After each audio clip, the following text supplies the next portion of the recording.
جب پاک پتن شریف جاتا ہوں یا کسی مزار پر میں کھڑا ہوتا ہوں تو وہ جو حالات پڑے ہوتے ہیں نا ان بزرگوں کے، وہ سامنے آتے ہیں کہ یہاں خواجہ نظام الدین محبوبی لائی تشریف لائے. دیکھیں نا، اگر کوئی بندہ سوچے تو ہو سکتا ہے کہ اس کا کلیجہ پھٹنے کو آئے جب خواجہ نظام الدین صاحب کہتے ہیں کہ یہ باب جنت ہے نا بابا فرید صاحب کا، کہتے ہیں ایسی باب جنت نہیں. فرماتے ہیں جب بابا صاحب کا وصال ہوا تو بابا صاحب وہیں لیٹے ہوئے تھے جہاں آج ان کی مزار ہے، اور ان کے سرانے بالکل جس جگہ کو لوگ باب جنت کہتے ہیں وہاں میں نے رسول پاک کو کھڑے ہوئے دیکھا ہے. اب کوئی آدمی حضور کی خوشبو محسوس، اس کا ایک ارادہ بن گیا نا کہ یہاں حضور کھڑے تھے، اس پر کیفیت کیا تاریخ، اس پر انداز کیا ہوگا، اس پر وارد کیا ہوگا، وہ کہاں پہنچ جائے گا 1-2 منٹ کے اندر. تو یہ تو اس وقت ہے جب اس کے محسوسات ہوں گے، جب وہ نظریاتی طور پر اس بات سے متفق ہوگا، جب وہ خوشبو محسوس کرنے کی صلاحیت رکھتا ہوگا. ایک بات عذرائے محبت ہے، کہہ دیتا ہوں کیونکہ سوالات ہوتے رہتے، کہہ دیتا ہوں. اعلیٰ حضرت کے ایک مرید تھے مولانا حشمت علی خان صاحب، بڑے تگڑے آدمی، جن لوگوں کی پوزیشن بڑی سخت حاضر لوگ ہوتے ہیں نا، اور حاضر جواب 1 منٹ سے پہلے پاک پتن شریف گئے تو باب جنت سے گزر کے آئے. باب جنت سے کسی ہمارے عالم نے نہیں لکھا کہ جب وہاں سے گزر گیا آپ توبہ نہ کرے اور کوئی اچھا عمل نہ کرے تو جنت میں جائے گا. بس یہ کہا کہ ایک دروازہ ہے جہاں خواجہ نظام نے حضور علیہ السلام کو کھڑے دیکھا، گزر جائے کوئی تو الحمدللہ اس کے لیے ایک برکت ہے. لیکن کسی شخص نے یہ نہیں کہا کہ اب وہاں سے نکل کے آ جائے اور معاذ اللہ جھوٹ بولے، جو مرضی کرے اور کہ میں جنتی ہو گیا. یہ معنی کسی بندے نے بھی بیان نہیں کیا. ہاں وہاں سے گزر کے آئے، سچی توبہ کرے، بعد میں اپنے اعمال پہ محنت کرے، اللہ اسے برکت عطا کرے گا. فرماتے میں پاک پتن شریف سے ہو کے آیا، رش بڑا تھا، اس کے ایام تھے، تو باب جنت سے گزر کے آیا تو میں بس کی چھت پہ بیٹھ گیا. کچھ اور لوگ بھی تھے تو ان میں سے کچھ ایسے صاحبان بھی تھے جن کو بیماری ہوتی ہے چھیڑ کے رکھنے کی، کوئی نہ کوئی بات کیے رہتے، یہ ہو گیا تو وہ ہو گیا. کہتے ہیں انہوں نے بات چھیڑ، مولانا کہاں سے آ رہے؟ میں نے کہا پاک پتن شریف سے. تو کہنے لگے کہ آپ وہ بہشتی دروازہ جس کو کہتے ہیں باب جنت، وہاں سے بھی گزرے ہیں؟ میں نے لگا الحمدللہ، لائن تو بڑی لمبی تھی پر موقع مل ہی گیا ہے، گزر گیا ہوں وہاں سے. تو کہتے ہیں مجھے سونگنے لگ گیا. کہنے لگے پھر تو آپ جنتی ہو گئے ہوں گے، پر آپ کے پاس سے جنت کی خوشبو نہیں آ رہی. تنزیہ انہوں نے کہا، تنزیہ. تو کہتے ہیں انہوں نے طنز کیا تو مجھے بھی حق حاصل تھا، جواب در جواب کی تو اجازت ہونی چاہیے نا. میں نے کہا مولانا کیوں آپ کیوں سونگ رہے ہیں؟ کہنے لگے میں نے حدیث پاک میں پڑھا ہے کہ جنتی 500 سال بھی دور ہوگا تو اس کے پاس سے خوشبو آئے گی، یعنی 500 سال لگیں گے ابھی اس تک، تو پھر بھی جنت کی خوشبو آئے گی، تو آپ سے تو کوئی نہیں آ رہی. کہتے میں نے ان سے کہا آپ نے ایک حدیث پڑھی ہے، اگلی بھی پڑھ لینی تھی. حضور نے فرمایا جہنمی کو جنت کی خوشبو کوئی نہیں آئے گی. یہ نہیں پڑھی آپ نے حدیث، یہ نہیں نظر سے گزری؟ تو کہتے اب وہ مولانا مجھ سے معذرت کرنے لگے، کہنے لگے یار آپ تو ناراض ہی ہو گئے. تو میں نے کہا بھی آپ نے کیوں چھیڑی بات؟ میں نے آپ سے کوئی ڈسکس کیا؟ آپ نے پوچھا کہاں سے، آپ پھر آپ ہی نے کہہ دیا کہ وہاں سے گزرے کہ نہیں جنتی دروازے سے، پھر آپ نے ہی اعتراض کر دیا. تو پھر ہمیں اتنا تو حق حاصل ہے نا، ہم آپ بھی کرتے ہیں تو ہو جاتے ہیں بدنام، اور تم قتل بھی کر دو تو چرچا نہیں ہوتا. ہمیں بھی تو حق حاصل ہے نا، اتنا تو جواب در جواب ہم دے سکتے. حضرت بابا فرید الدین گنج شکر رحمت اللہ تعالیٰ علیہ کی اماں کہتی ہیں جب میرا بیٹا پیدا ہونے والا تھا تو میں رب کی بارگاہ میں دعا کرتی تھی، اللہ اگر تو مجھے بیٹا دے تو اس طرح کا دینا بیٹا میرا ہو پر بندہ تیرا ہو. اے اللہ اگر بیٹا دینا تو اس طرح کا دینا میرے اللہ، اس طرح کی مجھے اولاد دینا کہ دودھ وہ میری چھاتی سے پیے پر شکر تیرا ادا کرے. اے اللہ اگر بیٹا دینا تو اس طرح کا دینا کہ قوت روٹی روزی وہ زمین پہ کھائے لیکن اسی زمین پر وہ تیرے دین کا سپاہی بھی بنے، وہ مجاہد فی سبیل اللہ بھی بنے. حضرت بابا صاحب کہتے ہیں مجھے شکر پسند تھی، اماں بڑے جتن کرتی ہے بیٹے کے لیے، بڑا کچھ کرتی ہے، اور بیٹے روٹی ٹائم پہ کھانا بلا کا. کہتے ہیں مجھے شکر پسند تھی. میری اماں سردیوں کے ٹھنڈے موسم میں اٹھ کے میرے لیے پانی بھی گرم کرتی، مصلی بھی بچھاتی، اور پھر ایک پڑیا شکر کی بنا کے میرے مصلی کے نیچے بھی رکھتی. کہتی بیٹا نماز پڑھے تو اللہ شکر دیتا ہے. آپ فرماتے ہیں میں روز نماز کی 5 نمازوں کا وقت مصلی اٹھاتا تو پڑیا شکر کی ملتی. سکول اور مدرسے کے میں اپنے کلاس فیلوں کو بھی کہتا نماز پڑھو بڑی پیاری شکر ملتی ہے. کہتے ہیں میں روز شکر کھاتا. ایک سویرے فجر کی نماز میں اماں نے وضو تو کرایا، مصلی بھی بچھایا، پر دیہات کی وہ سادی بیوی جس کا سارا کام خلوص میں مبنی تھا، جو آکسفورڈ سے پڑھی ہوئی تو نہیں تھی لیکن آداب ممتا اسے سارے آتے تھے، جو کسی یونیورسٹی کی سند یافتہ تو نہیں تھی لیکن بیٹے کے ساتھ کس طرح کا رویہ اختیار کرنا ہے یہ سارا اسے پتا تھا۔ کہتے ہیں سادی اماں نے سارے کام کیے لیکن شکر رکھنا بھول گئی۔ بابا صاحب کہتے ہیں میں نماز پڑھنے لگا تو ماں نے یہ بھی بتایا تھا کہ نمازی کے آگے سے نہیں گزرتے، نمازی کے آگے نہیں ہوتے۔ اب اماں کہتی ہے میں مجبور ہوں، درس بھی میں نے دیا ہے، بھول گئی ہوں، اب شکر رکھنے جاؤں گی تو پردہ کھل جائے گا۔ ایک کونے میں لگ کے ماں روئی، بیٹے کی شفا کے لیے نہیں، بیٹے کی نوکری کے لیے نہیں، بیٹے کے اچھے مستقبل کے لیے نہیں، ماں روئی، آنسو بہے تو کہتی کیا ہے، اے اللہ میں اسے اپنے آگے جھکانے کو جتن تھوڑی کرتی تھی، تیرا بنانے کے جتن کرتی تھی۔ اے اللہ مہربانی فرما، میری پردے داری کر، اگر راز کھل گیا تو میرا فرید نماز نہ چھوڑ جائے۔ بابا صاحب کہتے ہیں اماں تڑپتی رہی اور میں نے نماز پڑھ کے مصلی اٹھایا، پہلے پوڑیاں ہوتی تھی اب تو پورا دریا شکر کا بہ رہا ہے۔ فرماتے ہیں میں نے وہ اٹھائی، شکر کھائی اور میں نے چیخ کے کہا اماں جلدی آ، آج بڑی لذیذ ہے، آج شکر کوئی انوکھی ہے، اور آج تو کمال شکر دی ہے میرے اللہ نے، ایک پڑیا کی جگہ پورا دریا بہ رہا ہے۔ بابا صاحب رحمت اللہ علیہ فرماتے ہیں میری اماں آئی اور میری اماں نے بازو کھولے تو ماں کی ممتا ہی بتاتی ہے کہ اللہ کی رحمت کس طرح کی ہوتی ہے۔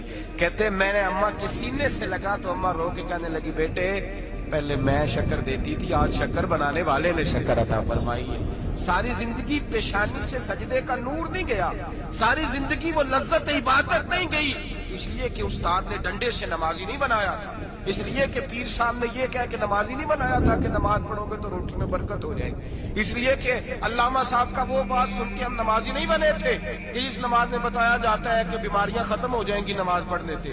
اماں نے رب سے جوڑنے کے لیے نمازی بنایا تھا۔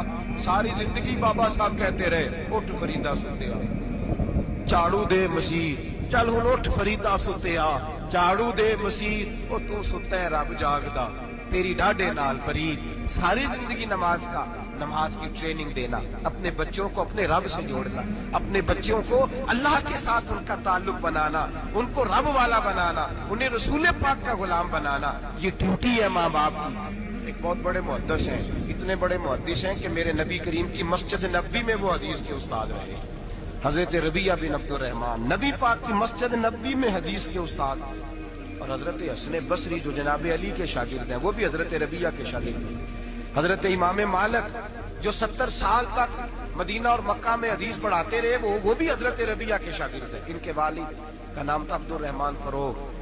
تاریخ بغداد میں لکھا ہے کہ بنو امیہ کے دور میں تابعین کے زمانے میں جناب عبد الرحمن بن فروغ گھر سے چلے گئے۔ ایک روایت ہے بچہ چھوٹا تھا، ایک روایت ہے بچہ ابھی ماں کے پیٹ میں تھا، جہاد کرنے چلے گئے۔ اس دور میں یہ جہاد ہوتا تھا کہ ایک علاقہ فتح کیا تو مسلمان اگلے علاقے میں چلے گئے، اگلا فتح کیا تو اگلے علاقے، ایک کے بعد دوسرے لوگ پلٹ کے نہیں آتے تھے۔ حضرت عبد الرحمن گئے 30,000 دینار بیوی کو دے گئے، کہنے لگے سنبھال کے رکھنا، اور جہاد کرنے نکلے تو 27 سال تک گھر نہیں آئی، اور 27 سال کے بعد آئے تو حضرت ربیعہ محدث بن چکے ہیں، مسجد نبوی میں حدیث کے استاد ہیں، بیٹا بہت بڑا شیخ بن گیا۔ واپس آئے، ہاتھ میں نیزہ ہے، کالی داڑھی تھی ساری سفید ہو گئی، وجود بڑا تگڑا تھا، کمزوری آ گئی۔ آئے، نیزہ پکڑا ہوا ہے، گھوڑے پہ بیٹھے ہیں، مدینہ منورہ میں گھر ہے، دروازے پہ دستک دی، حضرت ربیعہ نے دروازہ کھولا، اندر داخل ہونے لگے تو کہنے لگے بابا تو کدھر گھستا آ رہا؟ کدھر؟ اس نے کہا تو پیچھے ہٹ، تو میرے مکان پہ کب سے قبضہ کر کے بیٹھا ہے؟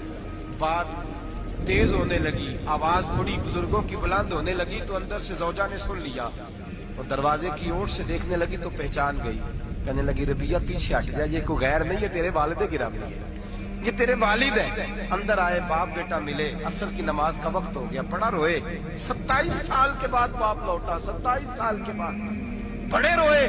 نماز کا وقت ہوا تو حضرت ربیعہ جلدی سے وضو کیا، مسجد نبوی شریف چلے گئے۔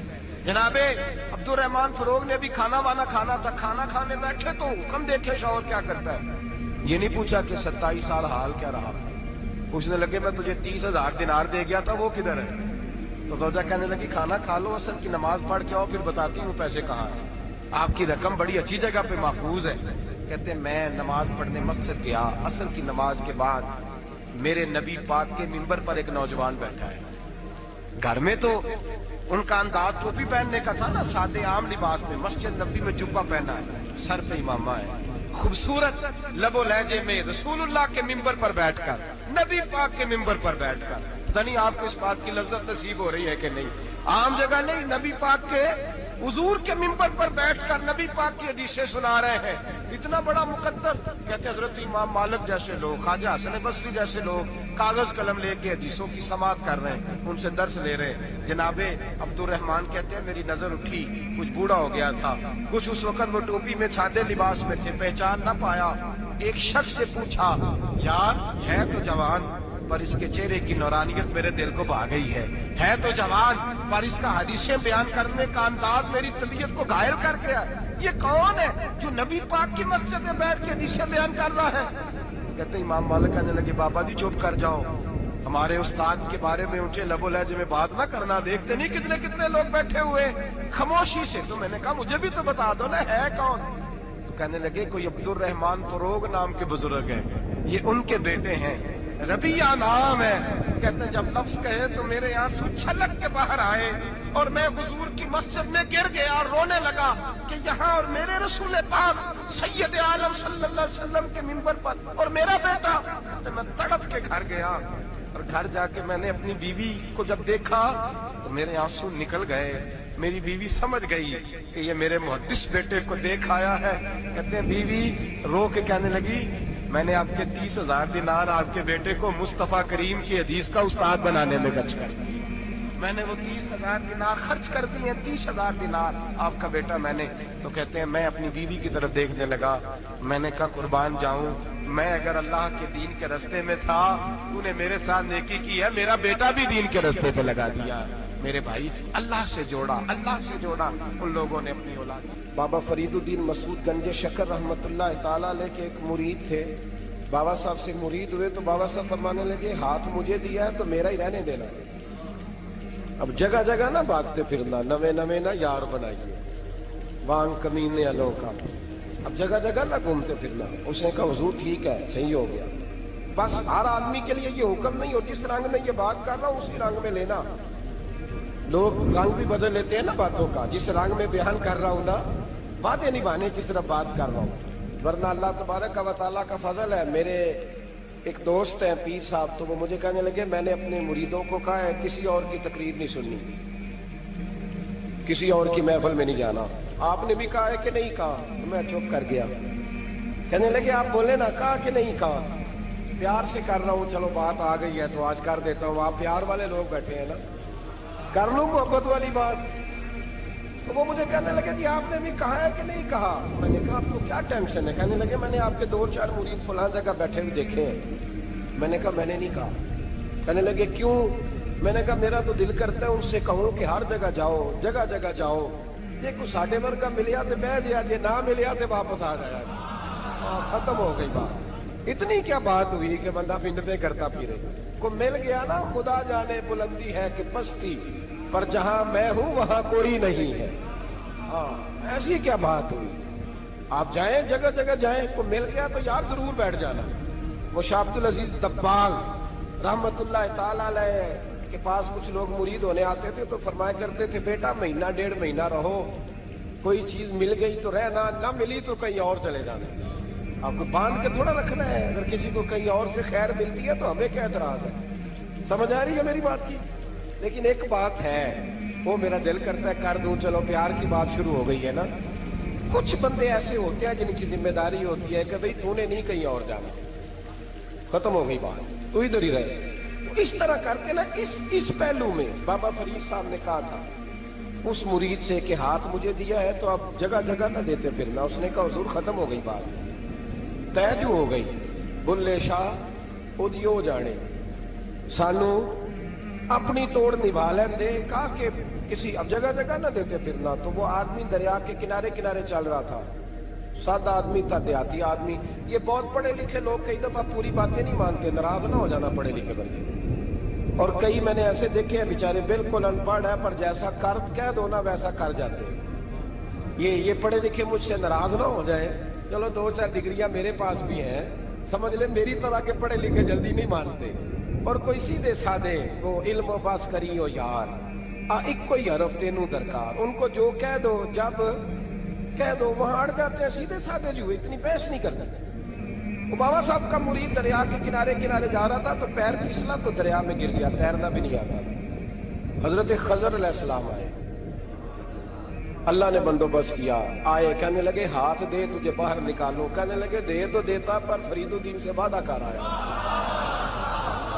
وہ دے تو دیتا پر وعدہ کر لیا ہے، بلے شاہ او دی او جانے سانو اپنی توڑ نبھا لیں دے۔ انہوں نے کہا جناب کیا مطلب؟ فرمانے لگے مجھے مطلب کا نہیں پتا۔ انہوں نے کہا تھا کہ میرے علاوہ کسی کو ہاتھ نہ دینا۔ وہ شخص کہنے لگا کہ ڈوب کے مر جاؤ گے، خودکشی اسلام میں حرام ہے۔ تو کہنے لگا وہ سادہ آدمی تھا، کہنا اس مسئلے کا بابے فرید کو نہیں سی پتا، اس گل کیوں کیتی سی؟ اس کو نہیں پتا تھا کہ ڈوب کے مر جاؤں گا، اس کو کہنا چاہیے تھا پابند کر جا اسے جا کے بتا مرنے لگا ہے تیرا مرید، جاؤ اسے جا کے بتا، اسے کیا مرنے لگا ہے، اس نے وعدہ نہیں کیا تھا کہ میں آؤں گا، اب جا اسے جا کے بتا۔ اللہ اکبر۔ حضرت خضر نے جا کے بابا صاحب کو بتایا تو بابا صاحب فوراً پہنچے، اس کو ہاتھ دیا، اللہ اکبر کہا تو باہر نکالا۔ پھر بابا صاحب نے کہا یار سینے سے لگ جا، یہ تو گرا نہیں تھا دریا میں، تجھے گرایا گیا تھا، یہ تجھے گرایا گیا تھا، یہ تجھے ذرا نا آزمانا چاہ رہے تھے، آزمانا جے محبوب بلاوے ایک دم، ایک دم، یعنی ایسے اس نے کہا کہ آ جا فٹافٹ، اس نے یہ نہیں کہا ٹائم ہو تو وقت ہو، جے محبوب بلاوے ایک دم۔ پھر سر نو پیر بنائیے، سر نو پیر بنائیے، وہ سر منگے تے سر دے دئیے، تے کدے بھی دیر نہ لائیے، تے یار دا کدے بھی گلا نہ کریے، پاواں سہگ دئی مر جائیے، سجنا یا تے لائیے ہی تے جے لائیے تے پھر توڑ نہیں پائیے۔ اللہ رسول سے رشتہ لگائے تو پورا۔ یہ کیا بات ہوئی میں نبی پاک کا غلام ہوں تو چہرہ میرا کسی اور کی طرح کا ہے، میں جی غلامی رسول میں موت بھی قبول ہے تو نماز کا ٹائم، ایک کچی باتیں یار کچے لوگ کرتے ہیں، ایک کمزور لوگ ہوتے ہیں۔ میرا جی میں غلامی رسول میں موت بھی قبول ہے پر میرا نا جھوٹ کے بغیر میری دکان کوئی نہیں چلتی، وہ نجائز نہ کروں تو بھوکا مر جا نہیں چلتی تو، پر محمد عربی کے وعدے پورے کر، چھوڑ نہیں چلتی تو نہ چلے، بلے شاہ دی او جانے، اور نہیں تو نہ صحیح، بات ہو گئی ہے میرے بھائی، آپ عجیب بات کرتے، نہیں چلتی تو نہ چلے، لیکن حضور نے کہا جھوٹ نہیں بولنا تو لہذا ختم ہو گئی بات، مسلمان رہو تو پھر مرتے دم تک بولیے۔ یہ کیا بات ہوئی کچی باتیں کرنا، کمزور باتیں کرنا، چھوٹی چھوٹی باتیں کرنا، میں شروع کر رہا ہوں کل سے نیک ہو جاؤں گا پرسوں سے، تو اللہ رسول کو تاریخیں دے رہے ہیں، چھوٹی باتیں کر رہا ہے، تو مضبوط بات کر بھائی، کلمہ پڑھ لیا تو لہذا پڑھ لیا، غلامی کر لی تو لہذا کر لی، اب نبی پاک کے وفادار ہو گئے تو لہذا ہو گئے۔ اب یہ کوئی دیکھے نا، ایک صحابی کھڑے تھے، کنز المال میں روایت ہے، نبی پاک علیہ الصلوۃ والسلام نے نہ کہا بیٹھ جاؤ، یہ بھی سنت ہے کسی کو یہ لفظ کہنا، ناراض نہ ہو جائے وہ جس کو کہا جائے کہ بیٹھ جاؤ۔ ایک بندہ جمعے والے دن کھڑا تھا، حضور جمعے کا خطبہ دے رہے تھے، حضور نے فرمایا بیٹھ جاؤ۔ حضرت زید بن حارثہ باہر مسجد نبوی کی گلی میں تھے، ان کے کانوں میں آواز آئی بیٹھ جاؤ تو وہیں بیٹھ گئے۔ حضرت مرثد بن نبی مرثد رضی اللہ تعالیٰ عنہ کہتے ہیں میں اپنے گھر سے نکل رہا تھا، اپنے گھر کے دروازے کی چوکھٹ پہ تھا، میرے کانوں میں آواز آئی بیٹھ جاؤ تو میں وہیں بیٹھ گیا۔ حضرت انس بن مالک کہتے ہیں جہاں لوگ جوتے اتارتے نا مسجد میں آنے کے لیے میں وہاں کھڑا تھا، میرے کانوں میں آواز آئی بیٹھ جاؤ تو میں وہیں بیٹھ گیا۔ فرماتے ہیں جمعہ ہو گیا، نماز کے بعد حضور نے فرمایا زید بن حارثہ کہاں تھے؟ جمعے میں نظر کیوں نہیں آئے؟ بے خبر ہو جو غلاموں سے وہ آقا کیا ہے، جمعے میں نظر کیوں نہیں آئے؟ عرض کی حضور گلی میں آ رہا تھا تو آپ کی آواز آئی تھی بیٹھ جاؤ، تو میں نا ادھر بیٹھ گیا تھا، تو حضور نے رخ پھیرا، فرمایا مرثد تم کہاں تھے؟ حضور میں گھر سے نکل رہا تھا، ابھی چوکھٹ پہ تھا تو آواز آئی بیٹھ جاؤ تو سوڑیا میں وہیں بیٹھ گیا۔ انس بن مالک تم کہاں تھے؟ عرض کی سوڑیا جہاں ساری دنیا جوتے اتارتی ہے نا، جوتے لوگوں کے جوتے، میں نا جوتوں میں بیٹھ گیا۔ تو محبوب نے فرمایا میں نے نہ تو زید کو کہا تھا، نہ انس کو کہا تھا، نہ مرثد کو کہا تھا، میں نے تو فلانے کو کہا تھا، عرض کی حضور آپ نے نام تو نہیں نہ لیا، آپ نام تو نہیں نہ لیا کہ فلانا، آپ نے کہا بیٹھ جاؤ. تو حضور ہم غلامی والے لوگ ہیں، ہم ویسے نہیں کرتے. جس کے کانوں میں جہاں آواز گئی وہ وہیں بیٹھ گیا. ہم نے نہ کبھی قطرے پہ غور کیا اور نہ دریا دیکھا، بس جہاں تیری جھلک دیکھی وہیں ڈوب گئے. یہ کیا بات ہوئی کہ اللہ رسول سے رشتہ بھی ہے تو کرتا ہوں، تو دیکھتا ہوں، تو دیکھ لیتے ہیں، تو چلتے ہیں. نہ یہ کچے لوگوں کی باتیں ہیں، یہ کمزور لوگوں کی باتیں ہیں. یہ ان لوگوں کے معاملات ہیں کہ جو بڑے چھوٹے دل کے لوگ ہیں. آپ نے کہہ لیا اللہ ہمارا رب ہے، تو قرآن کہتا ہے جب کہہ لو نا کہ اللہ رب ہے، ان الذین قالوا ربنا اللہ ثم استقاموا تتنزل علیہم الملائکہ، جب تم نے کہا کہ اللہ ہمارا رب ہے تو پھر ڈٹ جاؤ، اللہ تمہاری مدد کے لیے فرشتوں کو بھی نازل فرما دے. حضرت ابو ذر غفاری کلمہ پڑھنے آئے. حضور صلی اللہ علیہ وسلم نے بڑی ساری نصیحتیں فرمائی. ایک نصیحت حضور نے فرمائی، ابو ذر ادھر دیکھنا میرے یاروں میری طرف. ایک نصیحت حضور نے یہ فرمایا ابو ذر لوگ نا تجھے میرا نام لے لے کے تانے دیں گے کہ تو بھی ان کا ہو گیا ہے، جے کر یار دے نام دا ملے میڑا. ہاں لوگ تجھے تانے دیں گے، کہیں گے اب تو بھی ان کا ہو گیا ہے، تو بھی اپنے باپ دادا کا دین چھوڑ گیا ہے.